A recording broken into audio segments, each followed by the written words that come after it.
Hi, Rochelle with Lady Fermenter. When brewing a Belgian Dark Strong, is it really necessary to use Belgian candy syrups or sugars, or will regular table sugar work just as well? Join me today and we'll test it out. Okay, so today we're going to test out whether or not it's really necessary to use Belgian candy syrups in a Belgian Dark Strong. But before I get going on the brew day, I want to talk about these two sugars. This is regular table sugar. It is pure cane sugar. And it is sweet. No kidding, right? But to me, it's a clean sweet. And what I mean by that is there's no additional flavors. It's not spicy, fruity, floral, woody. There's nothing. It's just sweet. And I know from making hummingbird food that it's going to be clear. So it's not going to contribute any color to the beer. Now this is D45. This is a Belgian Dark Candy Syrup. And let's see what this tastes like. Okay, this tastes like burnt sugar with a side of vinegar. Now, I gotta be perfectly honest with you. If I was not committed to this test, I would not put this in my beer because I'm not crazy about that flavor. But we're gonna test it out. Now, let's take a look at cost. This is a 4-pound bag or 2 kilograms, of which I'm gonna use 1 pound.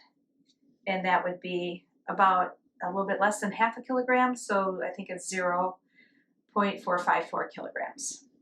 And the cost for this 4-pound bag is $3.59 US dollars, of which I'm going to use 1 pound or half a kilogram, and that's 90 cents. This 16 ounce, or again, almost half a kilogram, is $9.99 US dollars, and we are in the middle of 2022, just to give you a point of reference. Okay, now, I know me, I'm going to forget. I have this, I'll probably forget to film this, but this rather large measuring cup I'm going to use to take, at the end of the boil, I'm going to take about a quart of the hot wort out and put it in the bottom of each of the fermenters, and then add each of the sugars so that I'm sure that it's completely dissolved before I pitch the yeast. Okay, on to the brew day. The grain bill consisted of 10 pounds of Vienna malt, 4 pounds of Munich malt, 4 pounds of Pilsner, 1 pound of Crystal Extra Dark, 1 pound of table sugar for 1/2, and 1 pound of dark candy syrup for the other half.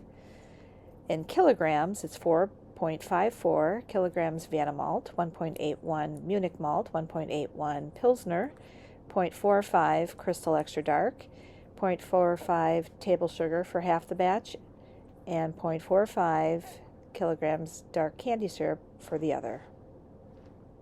The wort was split into 2 even batches. 1 received the table sugar and 1 the dark candy syrup. Okay, here we go. The beer is done. Here's the tasting for the Belgian Dark Strong. The first one, which one should I do first? I'll do the one that we use, D45. So there's some toffee notes from the malt, light raisin, like moderate bubblegum on the nose.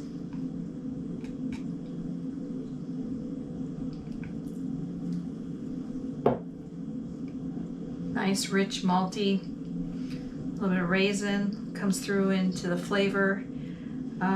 Pleasant. The alcohol, even though it's a 9% beer, is really kind of at that dangerous, easy drinking level, even though it's a dark beer. All right, this is the one with the table sugar.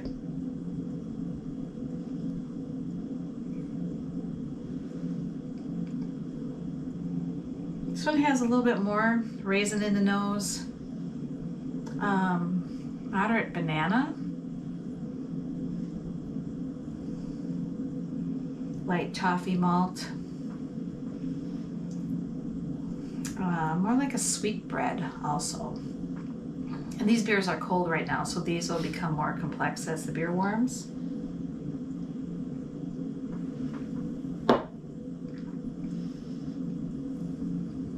Rich, malty, toffee, a little bit of chocolate, a little bit smoother than the one with the dark candy syrup. Little perception of sweetness is a little higher to me with the one with the sugar.